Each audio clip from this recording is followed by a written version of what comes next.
Once upon a time, there lived a miller. He was very poor, and all he owned was his mill and a large apple tree. One day, he walked out into the forest to collect wood to sell at his mill. He was approached by a little old man. The old man said, "I will give you all the wealth in the world if you give me what's standing behind your mill." The miller says, "The only thing standing behind my mill is my apple tree." So, not thinking about what he was doing, he says, "Of course, I will give you what is standing behind my mill." The old man says, "Thank you.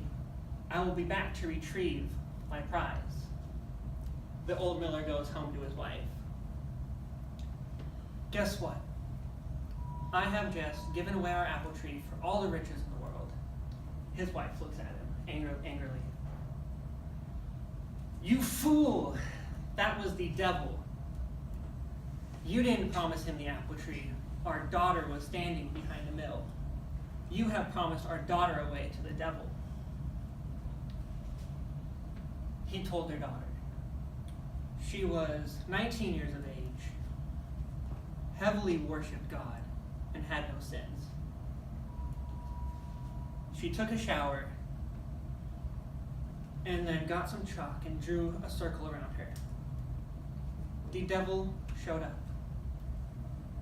He sees the girl standing in the chalk, all cleansed, and is surprised he has no power over the daughter.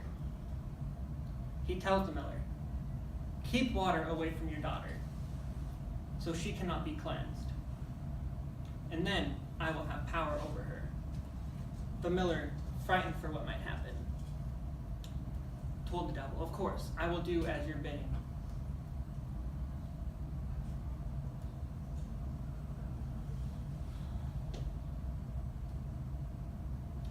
The next day, the daughter wept and wept into her hands.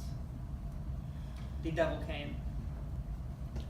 He noticed the girl had cried so much that her hands were clean. He had no power over her. He went to the miller. "Chop off your daughter's hands, so I might have power over her." The miller asked, "How am I supposed to chop off my daughter's hands? She is my only child." The devil says, "You do this, and I will take your daughter. If you do not chop off her hands, I'll take you instead." The father goes, "I'm sorry, daughter, but if I do not chop off your hands, then I will be taken in your place." The daughter holds out her hands. "Of course, Father, I am your child. Take my hands so that we would be saved." The next day, she had wept and wept onto her stumps. The devil came. The devil came and noticed that the girl had cleansed her stumps. He went to the miller. I have no power over your daughter, and I fear this go on much longer. I give up. Your daughter is yours."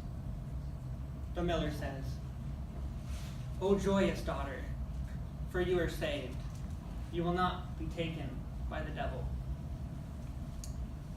The daughter goes, "But I am not treated very fairly here. I must leave this mill and go find nicer people who would treat me better than you."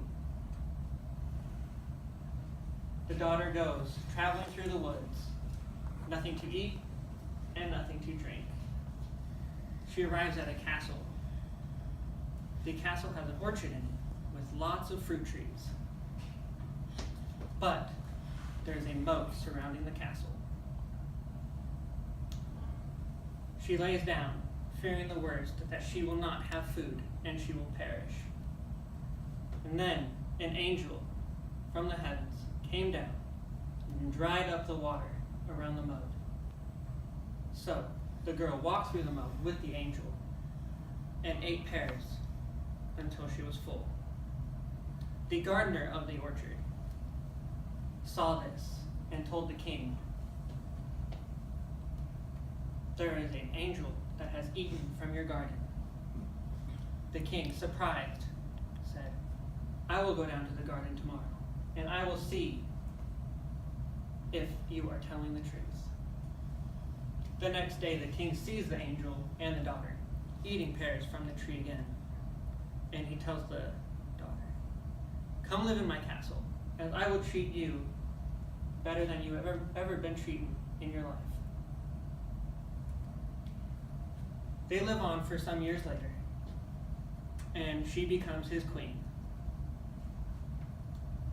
One day the king has to leave for battle. He tells his mother, "Take after my queen, and if she has a child, please send word to me, as I will come back." Over time, the queen has his child. The mother sends a letter to the king that says, "Your queen has had a child, please come home." The devil, still wanting revenge on the daughter, on the queen, swapped the letter from the courier, which said, "Your queen had given birth to a monster." The king read this letter and wrote back, "Please take care of the queen and her child until I return."